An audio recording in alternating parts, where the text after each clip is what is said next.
Italy 2, Albania 1. Another, for me, very enjoyable, entertaining game in the opening round of matches at Euro 2024. Of course, hit the like button right now before you go any further.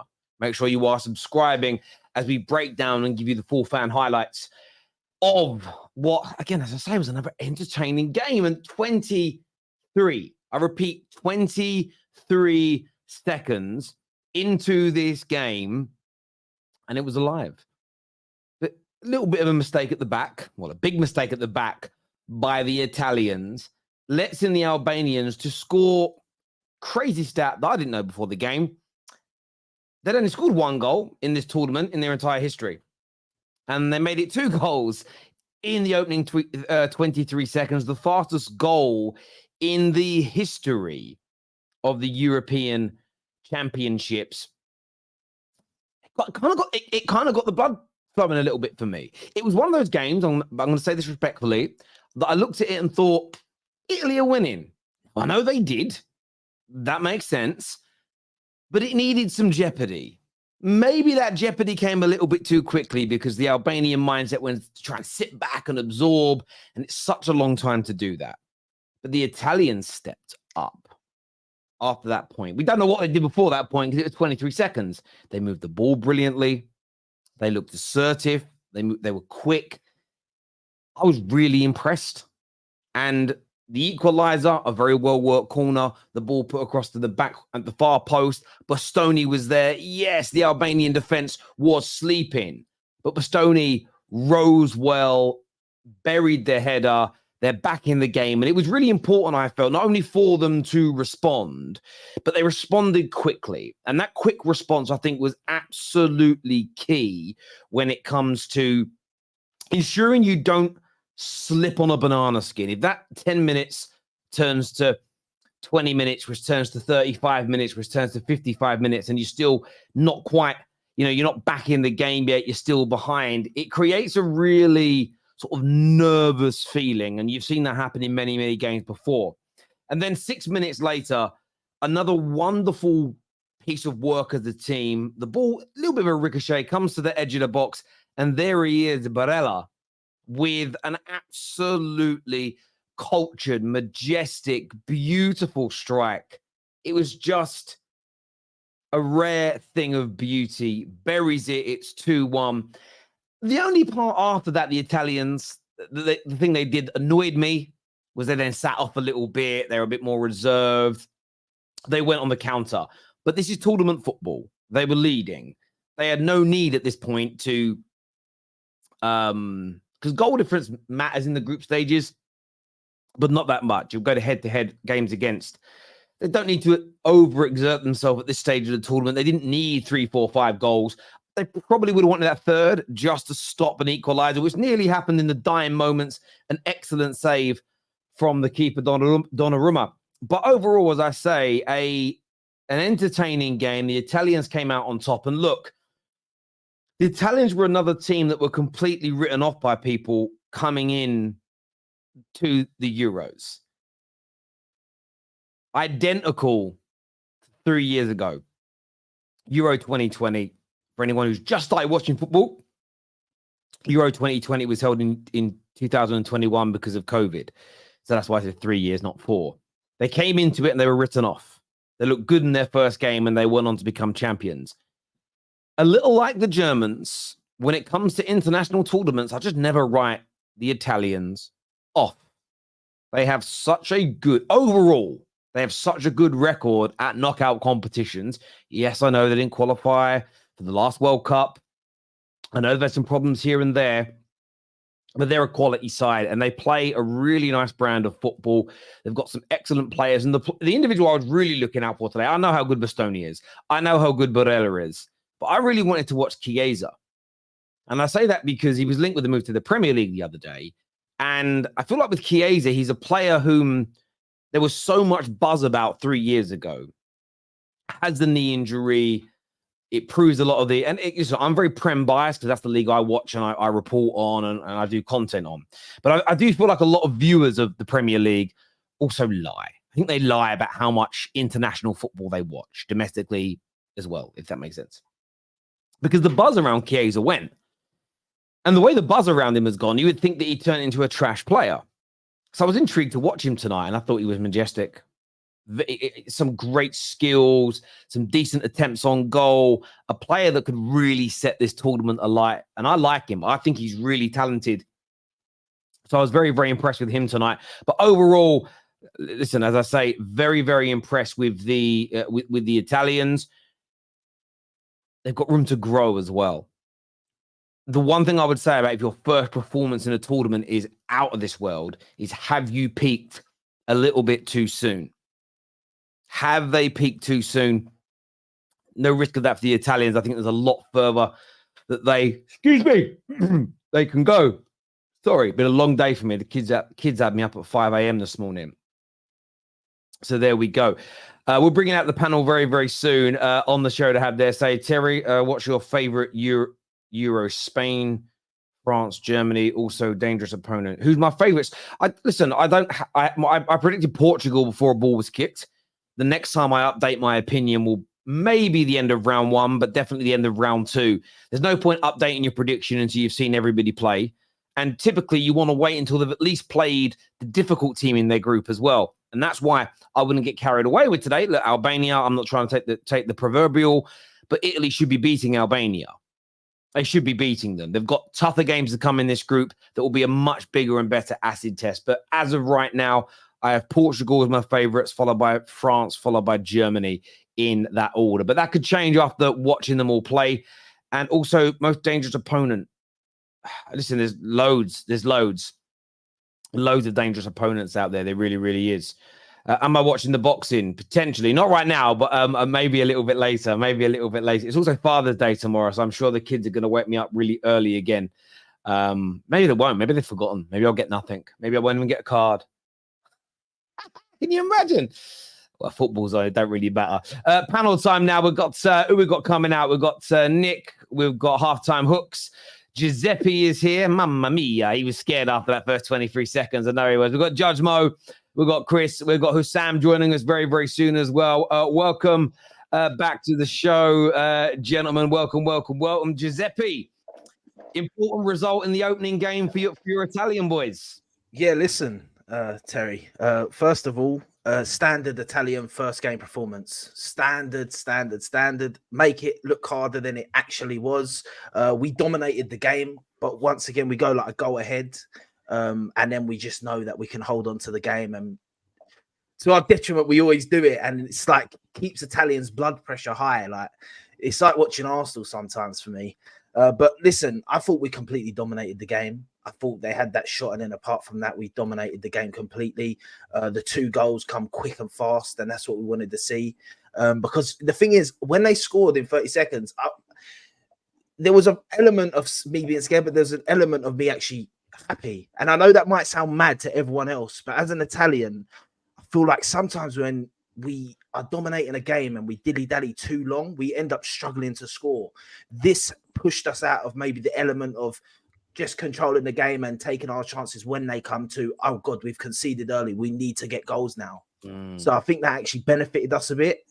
Not that you can ever be happy to concede, but yeah, listen, people write Italy off all the time. Terry, you didn't put us through on your group at first. Yeah, you said Croatia and Spain. So no, listen, people write us off all the time. It's the standard thing. But we always improve. And the thing is with Italy, which I know from watching year after year after year, is we never start how we end. Like normally we start okay and we grow into the competition. Every time we've won a competition, we've grown in the competition, and we always kind of like them dark horses where they're like, Italy are looking good, and then all of a sudden it's like Italy are looking really good. So yeah, listen, I'm happy with the result. Obviously, watching the game, we could have scored like 4 or 5 goals. Maybe we should have. We hit the post and stuff like that. But then once again, what I say, with dwelling on it, with holding on that 1 goal right near the end of the game, a different day, a different moment, that goes in, and you've now drawn the game. And big save by Donnarumma. So listen, you need that bit. sometimes. I thought it was a bit of a physical game. They're the second lowest ranked team. I don't know who the lowest ranked team is. Probably Scotland, but it weren't like Probably, yeah. Well, but there's a big jump between them and Scotland. I'll be honest, because they weren't too bad. Like they didn't really do much, but they're a physical team.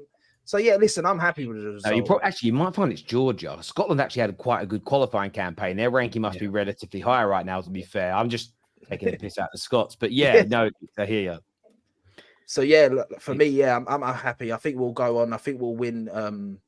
We'll get through the group. The thing is with Italy as well, people will look at this game and go, "Oh, but this was a crap team, and they've got Croatia and stuff." But Italy raised to the level of the team they're playing. So anyone that says that don't watch enough of Italy, because when Italy play big teams, Italy step up notoriously in the cup competition. Before the cups, we normally don't do as good. So even that year that we went out in the group with England, we actually beat England in the group. The one good team in the group, us and England both went out. The one good team, England, in the group, we beat. Then the other two teams we didn't do anything against, which was Uruguay and Costa Rica. So I'm excited now. Obviously, I need England to win because I've got two teams. Like, people don't like to hear it from me, but I've got two teams. I'm just hoping that we both top the group, because if we come second, if Italy comes second, and then England we come with top, we play each other in the next round. So right, Well, I get why. Listen, I always say people can't have two football clubs. You can definitely support two nations if you've got dual heritage. Like my son's half English, half Irish, so I totally get it, because you can't be half of a football fan. It don't work like that, like at a club level, but you certainly can on nationality. Mo, obviously you're not Italian, but you support an Italian team, so I know you've got a vested interest in how they perform. What did you make of them tonight? Yeah, I think Italy will win this. By the way, I supported Italy before I supported Inter, actually, in '94. I did live in Egypt when I was 10 years old.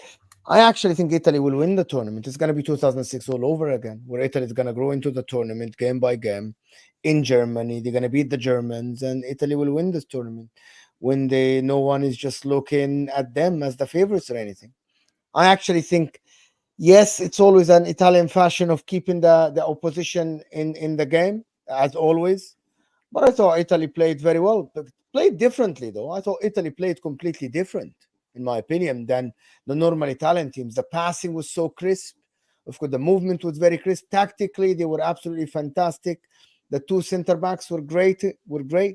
Yeah, people just think that, you have to score 50 goals. No, you don't. Just win 1-0 all your games. You win a tournament. You win the World Cup, or you win the Euros. Just like that, it happens. I thought that Italy looked all right, looked good. Albania, of course, you cannot judge the first game.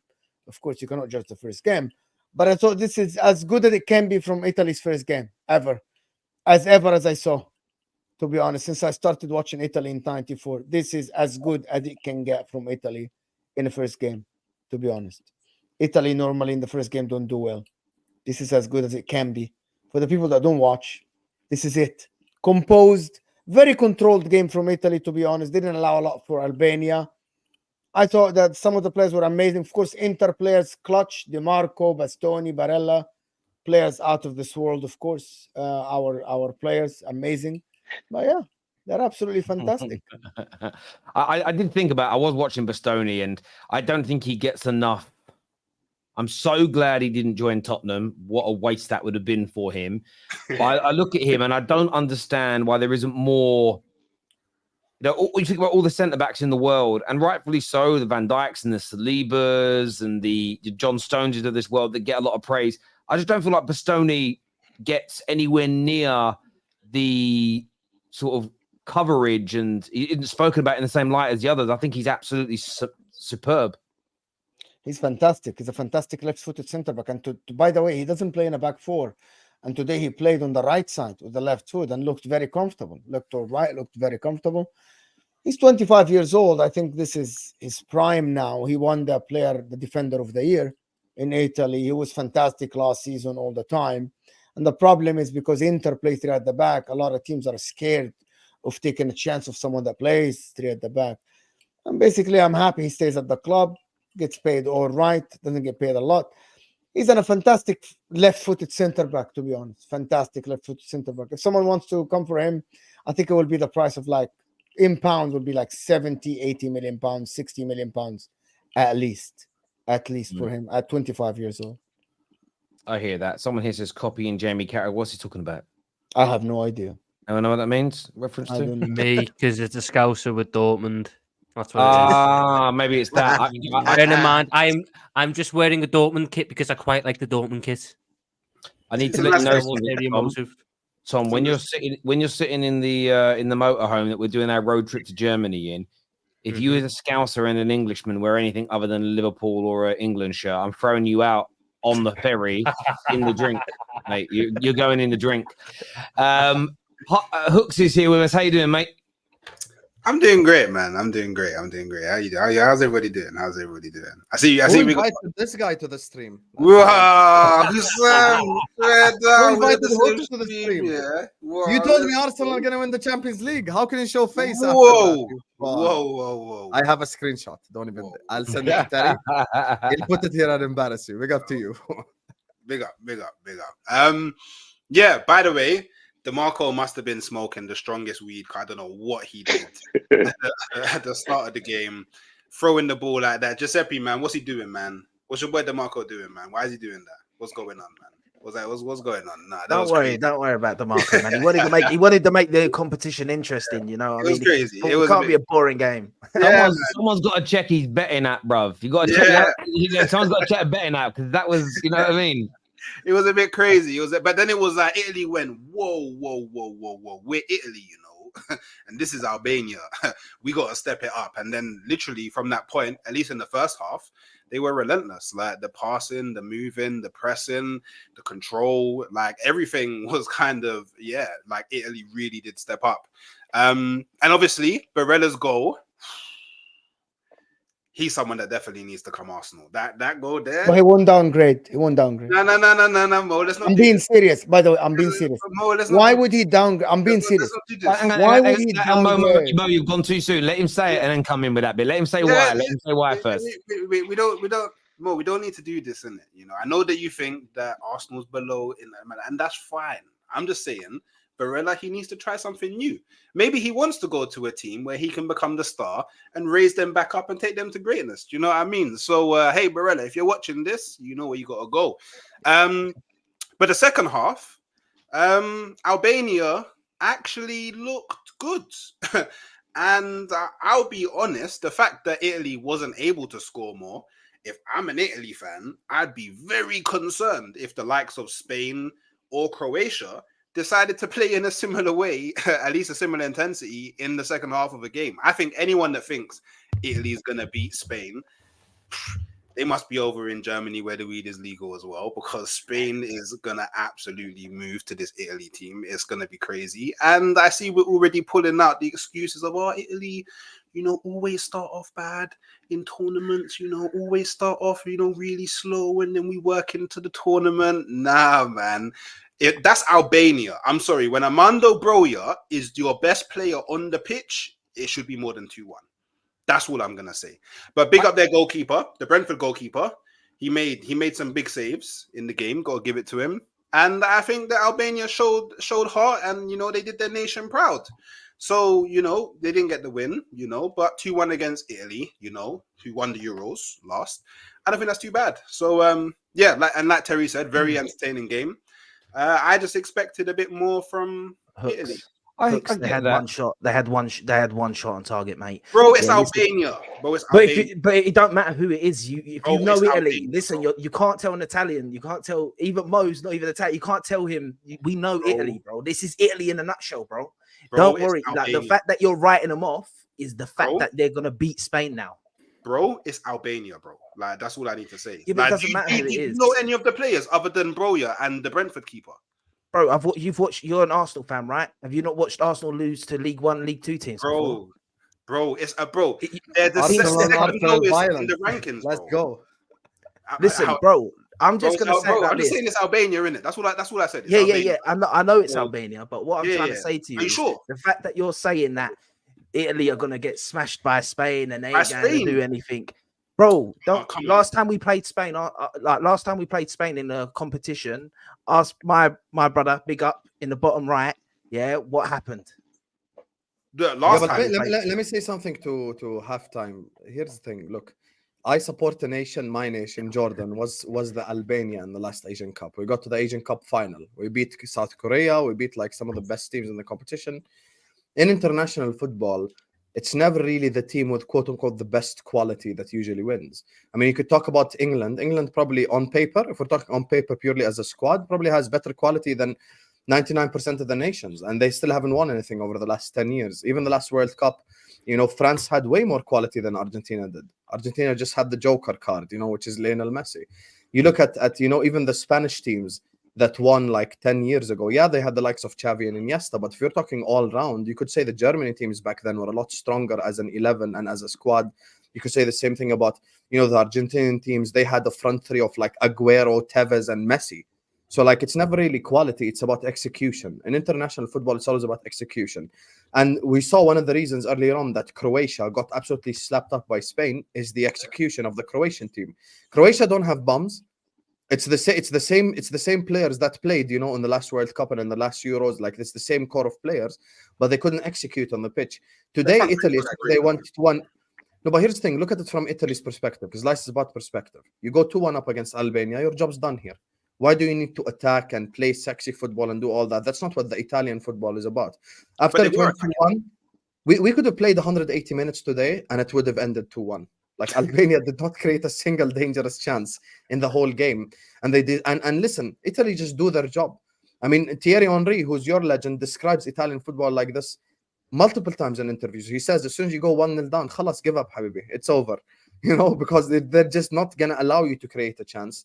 One guy I want to shout out today, because it's very easy to come up here and just say, Chiesa and blah, blah, blah, and, Barella and all this. I'm not going to do that. One guy that I'm shouting out today is Calafioriis. That guy is genuinely, like, I have no idea like what he drank in his milk growing up, but he's not Italian. The way that he defends, the way that he plays football, his mom is Spanish or something. There has to be an explanation, because some of his IQ and the way he plays football as defender, the way he passes the ball, like he's just elite. I think the Calafioriis guy it's like watching a Rolls Royce. It's not a Ferrari and it's not like a Lamborghini, but you watch a Rolls Royce down the road and you're just like, man, that's luxury personified, and he's just absolutely incredible. Look, today Italy proved. Sorry, he's 20. He's only just turned 22 as well. Yeah. Today he proved why, Calafioriis is one of the name that when I do my daily shows and talk about transfers and stuff like that, I always say I want Calafioriis at Liverpool, because calmness cannot be bought or taught. You cannot teach a defender how to be calm. You're either Saliba, Calafioriis, Van Dijk, or you're all the way the other round, which is just I'm going to be aggressive and I'm going to tackle everyone. You need a Rolls Royce, and I think Calafioriis is a Rolls Royce. Absolutely unbelievable today. Italy got the 3 points. That's all they need to do, bro. They don't need to entertain anyone. No, Jorginho had an amazing game as well. Jorginho was absolutely trash. He was the worst player. Jorginho was absolutely trash. Whoa. This is what Arsenal fans do. I'm going to tell you why. Whoa. No. We don't all do that, Mo. Because I thought he was the worst Italian player. He missed simple passes today. Missed completely simple long passes that Barella didn't miss. Even Fratesi didn't miss. He was just basically, I'm going to say this again and again and again, and I said it on my stream.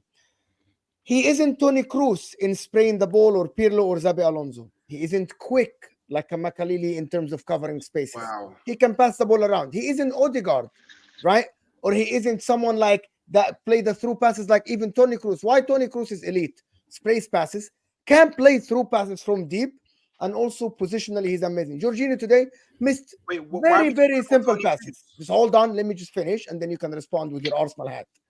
To be honest with you, he missed simple. He looked absolutely one of the worst players from the Italian team on the pitch today. Out of all of them, he really looked below everyone else in terms of the passing.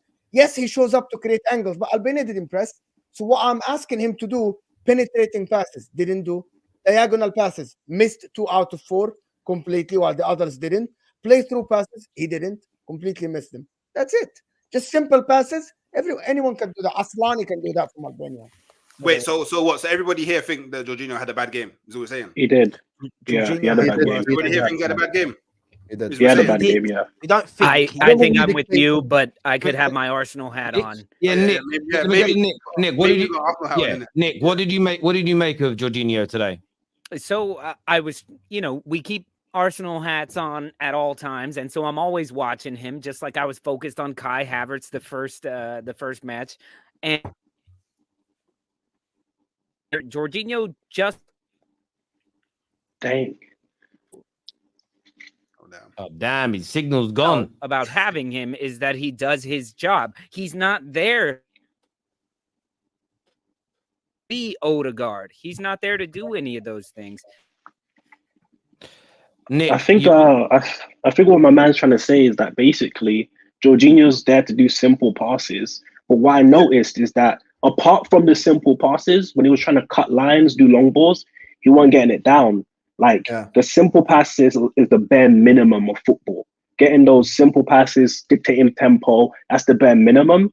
To get above a 6.5 or 5.5, you gotta be getting those long balls over or cutting through passes. And what I really like about the Italy team is that their defense is really solid. Like, apart from the fact that DiMarco was just in his head for the first couple of seconds, first of all, that goal was the fastest goal inside the Euros history. Hats off to Albania, they're in history now, even though they're low ranking. Yeah, but basically, that shot was amazing and it went top bid, so he had to do his job. But all of the defensive line of Italy just got composure, ice in their veins. DiMarco, he messed up, but throughout the game, he was constantly pressing, trying to get crosses in. He was in the final third and really being a bully. The midfield is solid. The attack is a little bit weak on the striker end, but both of the wingers are pretty solid. I actually think that they have, like, in terms of beating Spain, Spain's defense is not good at all. Cucurella is not the best. Rodri always gets away with ridiculous fouls. And I just think that the midfield from Italy is a lot better. Their defense is a lot better as well. And then when you get down to it, like, the way that you win these tournaments is just having balance, having composure, having some experience in your team, and also being able to set tempos. And I believe Italy have the composure to win it. This might be another repeat, man. I can't lie. I haven't seen England play. Unfortunately, I want it to come home. It ain't coming home. But I ain't seen England play. I haven't seen France play. But I watched Mo and Husam's channel yesterday. They did a tier list of teams. Italy is definitely tier 2. The only team right now in tier 1 is France because their team has got quality all the way through. But in terms of the way Italy played in the first half, they did their job. Albania may be low ranked. They're still in it for a little bit inside the second half. But like, let's be real, they didn't really do nothing. They weren't worried at all. They weren't worried at all. And hats off to... Can I cuss someone? Sorry, Terry. There's someone I have to cuss. I'm sorry. I want to cuss the guy in the Italian team. Fratesi. Whoever made that guy starter need to slap himself tomorrow. Spalletti need to look at himself in the mirror, go like, do I want to win this Euros? If his answer is yes, send Fratesi to bench immediately. I have never seen a more useless player in the final. Actually, I have 100%, but 100%. Cucurella is more useless than he is. I wanted to say on the point we were kind of on for a minute. Obviously, Nick's back with us again now. I know you're talking to Jorginho. I wanted to ask you about Spain. That's the next game for Italy. So you watch your team's Spain play today.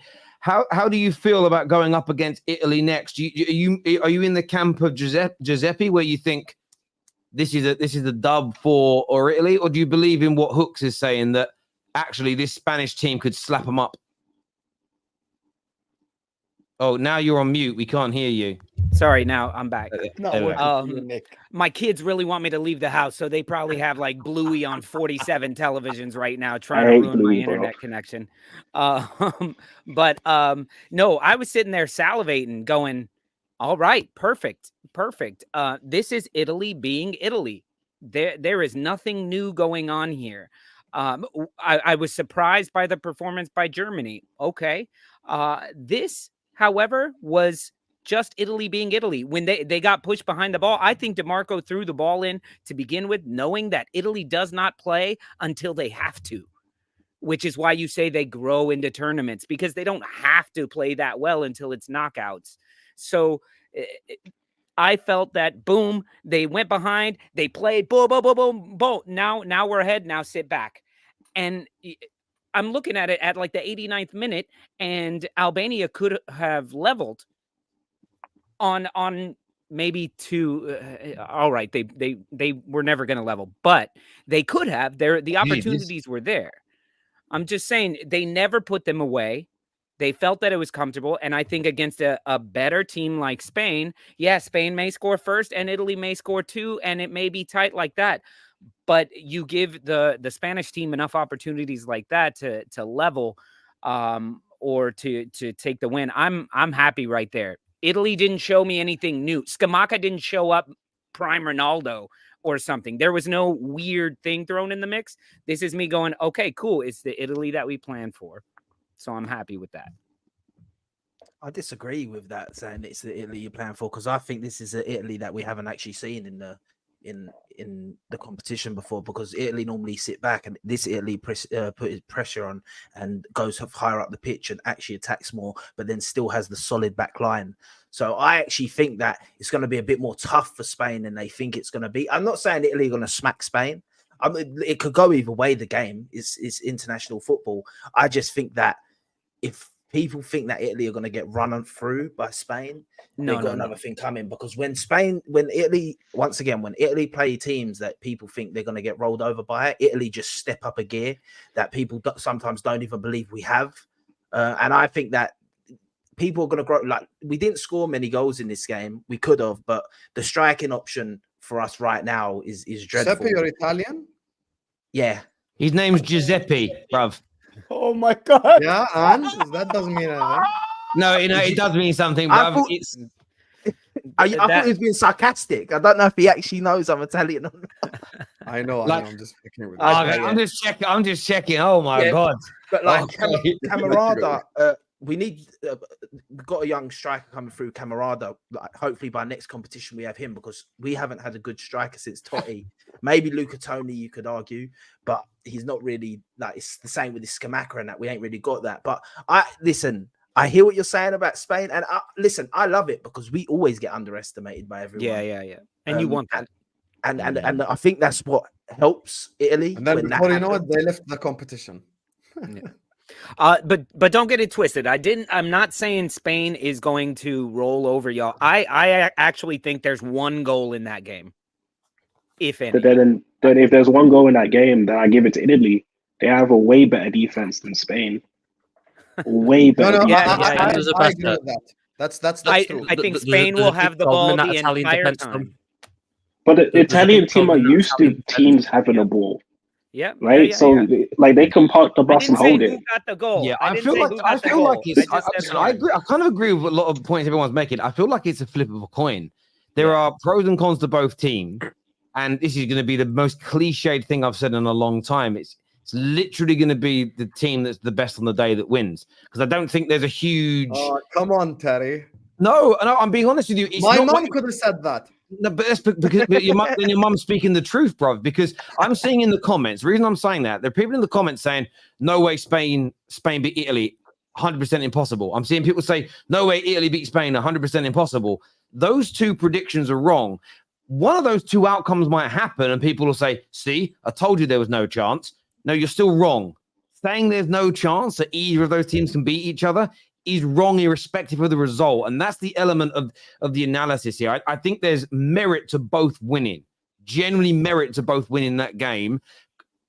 What I like about it is I don't think either team look perfect, which means it'll be an entertaining game of football, which I actually think that about most games at this tournament. I think they're all going to be entertaining. There isn't a team that is going to sit and dominate the ball for 70% of the game, barely get and not give their opponents a chance. Everybody is going to concede opportunities, which is going to make a great tournament. So that element I'm buzzing about. Tom Little's here with us.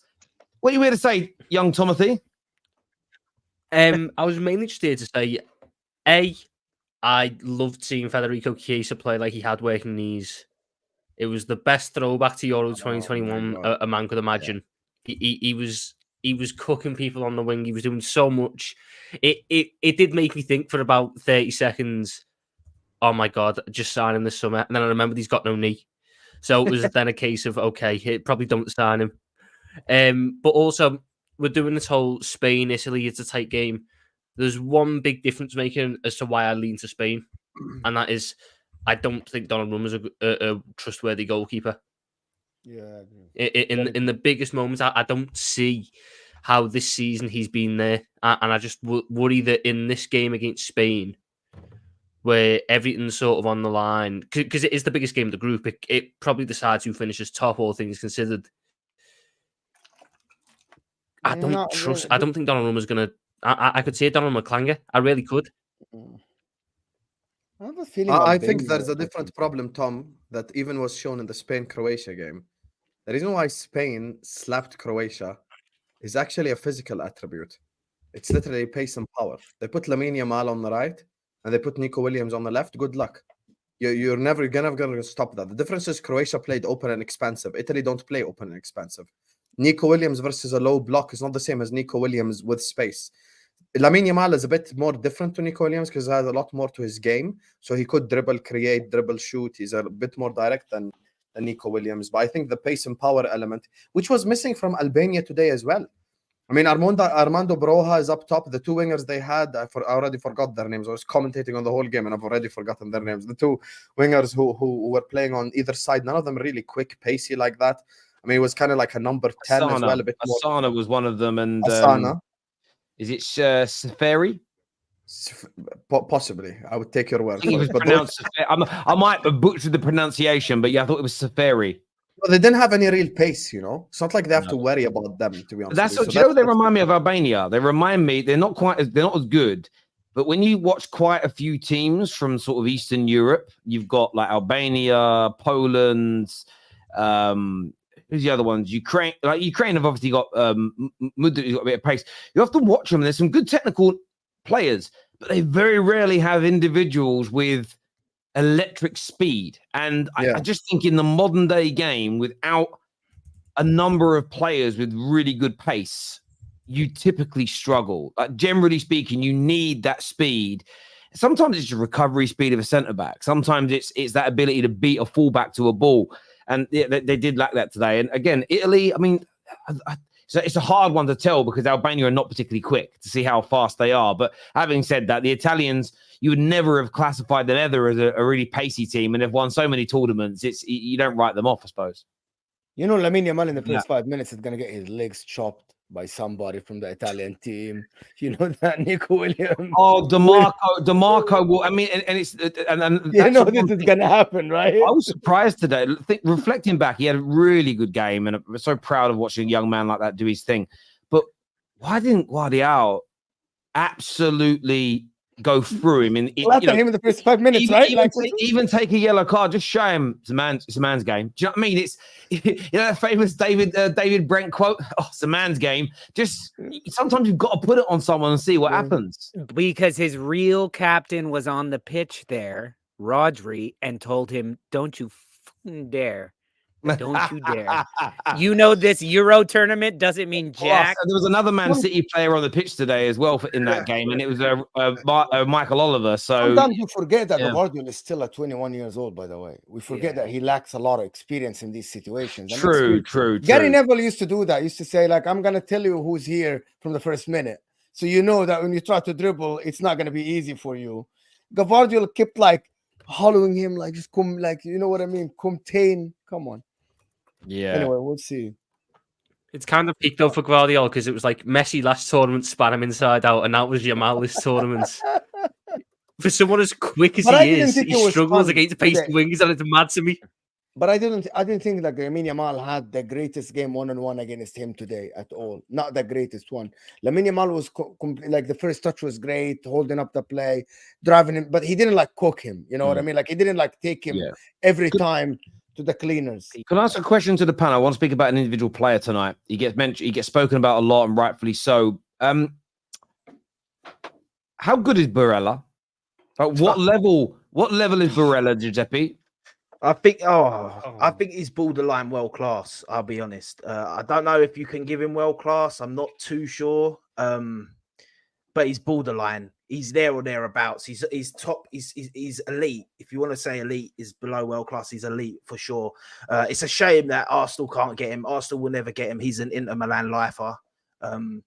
Italian players are either lifers or they just sort of like flirt around with all the different Italian teams. The top Italian players never really go anywhere else. The same with every league, really. You don't really see many English players leave the Premier League, etc. So Mo, I think you're safe with Barella for pretty much. He's all not his young. career. Nobody's paying the money. Yeah, for him. exactly. He's 27, by the way. So, no one is coming to pay that much money for someone that might not have in a resale value for him. But once again, I think he's another one like Bastoni, where it's like I don't know if it's that he's in the Italian league or the certain they just don't seem to get the plaudits that they deserve. But he's never spoken about when you're speaking about top midfielders, and I think he's there. I think he improves most teams, and I think he gets into most teams. Do you know what I think it could be with him? Is of course he's won 2 Serie A's, he's won 2 Coppa Italias, runner-up in the Champions League and Europa League finals, all for Inter Milan. And maybe if it had won that Champions League, it would have changed slightly. But I think it's because Italian football isn't looked at, and I think there's maybe a bias outside of fans of Serie A or fans of Italian clubs. It's not looked at in the same way as it was even 10 years ago. So, and people do it with the Bundesliga, with stupid things like Bundesliga tax.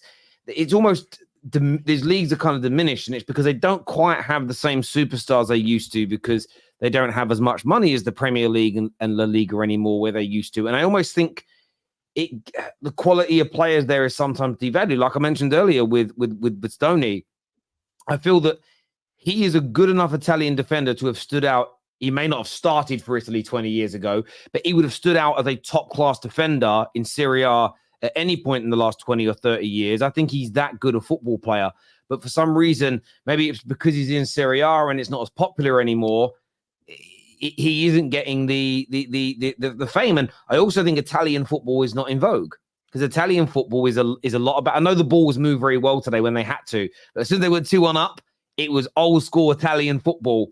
And we know we live in an era now where if you're not pressing at 100 miles an hour, passing the ball in little triangles for 90 minutes of the game and having 87% possession, you're deemed to be a dead baller. No, yeah, but there's not everyone though, Terry. That's the Pep people. No, but I'm just saying. But I think that's in terms of why players like Barella don't get the accolades, is because of where they're playing and the brand of football. It's not in vogue and it's not in fashion anymore. It doesn't mean it's not amazing. Does that make sense? It's a bit like music, right? If you go back and listen to the 80s, there were some amazing singers that were huge in that era. But you don't even hear people that sing like that anymore because it isn't fashionable. Doesn't mean people that sing like that are no longer good singers. I just think it's some people just don't. Your face ain't fitting from a fashion point of view. But I personally think Barella is absolutely like Bastoni. I think he is absolutely amazing. What are you saying, Husam? Like, where do you kind of rate him in the spectrum of midfielders? Barella. I mean, you've worked with me before, Terry, like across transfer windows. Tom has the same, and everyone like on the stream has seen me say I've wanted him at Liverpool for the longest. Like, that guy is absolutely incredible, phenomenal midfielder. I think he's complete. I think he could do everything on the ball. I think he could do everything off the ball. I don't think there's any negative with him. It really depends where he goes, because and this is not a shot. Before people see, there'll be a City fan in the chat about to cry. If he goes to Man City, I think you limit what he could actually offer a team. Like, because he could really do everything on the pitch. Now, if he goes to a Pep Guardiola side, where Klopp sits down with him and says, you stay in this specific area and only pass left and right 500 million times, you might limit him. But he could crash the box. I think he's a complete midfielder. I think he's incredible. And with Bastoni, it's the opposite.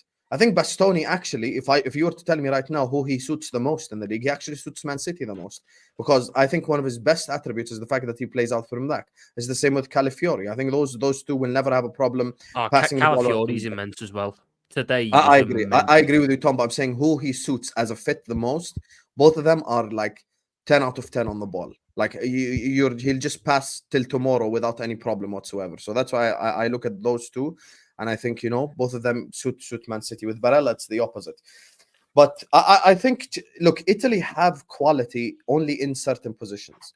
Now, the Jorginho thing is interesting because Halftime brought it up earlier on. And I'm not even going to commentate on whether he played well or badly today. I think you could nullify Italy by targeting him. It's like an Ander Herrera on him type stuff when Mourinho done it like 3 years ago, I think, or 4 years ago. You could nullify him. You could stop him from playing. And I think that stops Italy to an extent, unless Barella can do the job and drop deep. And, you know, the biggest weakness in Italy for me, I stick by this, is literally Fratesi. That guy need to hold bench. You need to bring on someone with much better quality because that guy's crap. I'm sorry, you cannot win something with Fratesi in the team. But both of them were incredible. I think the bigger tests, though, for Barella, and the bigger test even for Calafiori, for everyone we've spoken about, Bastoni, will be taking on someone like a Spain, someone like a Croatia. I know Croatia got slapped up today, but that's not the real, like, you know, there's not the real quality there. So, like, when they come up against those type of teams, you know, with actual, like, dangerous players running at them, stuff like that, we have to see how it deals with them. I mean, Calafiori, when you've got Lamine Yamal running at you, Morata running in behind, it's not like Broja running in behind that you could catch with one leg, and, you know, whoever the hell played on the right for Albania. Big ups Morata, by the way. But Calafiori really impressed me today. I know he had a good season for Bologna, and they've got Champions League, so I know he's wanted by a lot of clubs. But he just looked so suited to the game. Because Broja was trying to go onto him. He clearly saw him as the weaker centre-back out of the two. But Calafiori just kept bodying him, kept pushing him aside. The quality of the pass was good. He was actually able to take it out the back, which is a really good attribute for a defender. So if he wanted to go on a little bit of a mazy run and progress the ball himself, he could do that. He's got all the makings of a top quality centre back, and he's only like 22. Whoever gets Calafiori, if Inter, I don't know how likely this happen, but if Inter could pair Bastoni and Calafiori together in a defence, oh my god, Can do that. what a defence that would be. He suits Liverpool to the T. Left-sided centre back. You invert Trent. But you've just sat there. You've just sat there, man, and said they're both left-footed, so it can't work. That defence didn't look a problem today, and they were both left-footed. Because it's Albania. I think it will be a problem. We spoke about this the other day because United are linked to Lenny and Branthwaite, and they're both left-footed. I think these modern day. I don't think that's as big a problem as it used to be. Even in the era of the, you know, the kid, all the top centre backs, you know, Italian, English, whatever it may be, none of there were some that were good on the ball, but they're not like. I don't feel like you get the same. There was not the breadth of quality on the ball as you get now. I think with that's fair to say. I think because footballers are trained different now, and most are so comfortable on their feet, I don't think it matters left or right. Like putting John Terry onto his right foot was a problem for him. Do you know what I'm saying? Like that was a problem because they just like John Terry technically on the ball couldn't hold a candle to a lot of modern day defenders. Defensively, he's better than every single defender currently playing. But I don't think it's as big a problem. They can go left and they can go right nowadays. I don't think it's too much of an issue, but we'll see. Dio, what you saying, brother? Yeah, man. I mean, everything that needs to be said has been said. I came in late. I was trying to sort out the kiddo before, you know, I jumped on. But Italy looked, to me, they just looked balanced today. They looked like they knew, like after that first 20 seconds of the goal, I missed that goal. I was settling down to watch the game, and then I was like, what happened? And boom, 20 seconds to go. I just kind of knew from the way they were playing and the way they controlled the game, I was like, they're going to get back into this game. Like the Italian team looked a little, I don't want to use the word relaxed. They looked a team that knew exactly what they came to do. And they did exactly, like, you could see the way they were playing. And then as soon as they scored the second goal, I was like, it's over. It's done. There's no coming back from this. I know a lot of people were saying earlier today after the Spain game, like, oh, don't write up Albania. And I was like, no. But that first goal, to be honest, threw me a curveball. I was like, oops, is Italy here to blunder? Like, is this it? Is this how it ends for them? Literally, because if you lose against Albania, you're going up against Spain next, and who else again? You have Spain and they have Croatia, and that would, if you already lose to Albania, that's going to be a problem. But like I said, it's they looked the team that knew exactly what they wanted to do. After they scored their second goal, they could have scored some more, but they just didn't want to go forward anymore. You could see they just played exactly what they wanted to play. I think they were also very lucky at the end of the game with the save from the keeper, with the Albanian sub that came in. They were very lucky that the ball just literally dinged him on the side. That ball was heading for the net. and they didn't get their corner. But sometimes they ride our luck, and that's part of it. So yeah, they look a good side. I mean, they're on my list of teams that I think are going to go really far. They're also defending champions, and I can be shameless. We have one of our players there that I really like, and he was controlling the tempo, making some nice passes. Completed about. I think he completed about 4 out of his 6 long passes and a bunch of other things that he did. I didn't really look too much at his stats. I just glanced over it, but yeah, Italy looks a solid team. They look a solid team, and the thing about this tournament is most teams once they get out of the first round start to look better. And that's something that I've noticed with Italy over the years. Like in tournaments, they just kind of look like right there. And then in the second round, it's like you're wondering what team is this? They just become a totally different team. Totally agree. This year says, say what you like about us Italians. We know how to collect trophies. This is true. This is very, very true. I mean, out of all European teams, Germany are probably the most successful, followed by Italy, I would assume. Well, Yes. yeah. World Cups, That Spain run. That Spain run. What about 08 to No, he's 2012? talking about generally. I think Germany's won, Italy's 2, I believe. Yeah. Yeah, I think so. I think Italy has more World Cups than Germany, but Germany has equal more now. Euros. It's equal now. Germany won 2014. Yes, they equalized. We got one World Cup. We got one World Cup. Listen, I'm 27, Terry. We do because I'm 27 and I've managed to watch Italy win everything. So, well, you're lucky. You've got 5 World Cups because you can add England into it. Yeah, you? exactly. I want. Hopefully, England can bring a 6. Be nice. Would be nice. It'd be That's nice. like It'd be Tom nice. Little pretending he's German. He looks a bit. You do look a little bit. You do look a little bit Krauty, Tom. And he has the Dortmund shirt on as well. You look a little bit Krauty. Just don't speak. Yeah. Don't talk, Tom. Let it go. You will. Look, I want to thank everyone that's tuned in. This video is going to redirect you to Mo and Husam's channel MHF. So go and watch them and support them right now. We're back tomorrow, some transfer news, and then we'll be reacting to the Netherlands game. And of course, we'll be reacting to the England game. I'm going to watch that, though, just down the road in my local pub. I'll be live straight afterwards. I don't know what state I'll be in by the time. And it's Father's Day as well, so I'm going to have a few little drinky poos tomorrow. I want to thank my panel for coming on tonight. You're all amazing. To my super chatters, everyone who's hit the like button, everyone who's tuned in tonight, you're amazing. Until tomorrow, take care. Goodbye. God bless. And we'll see you all again soon.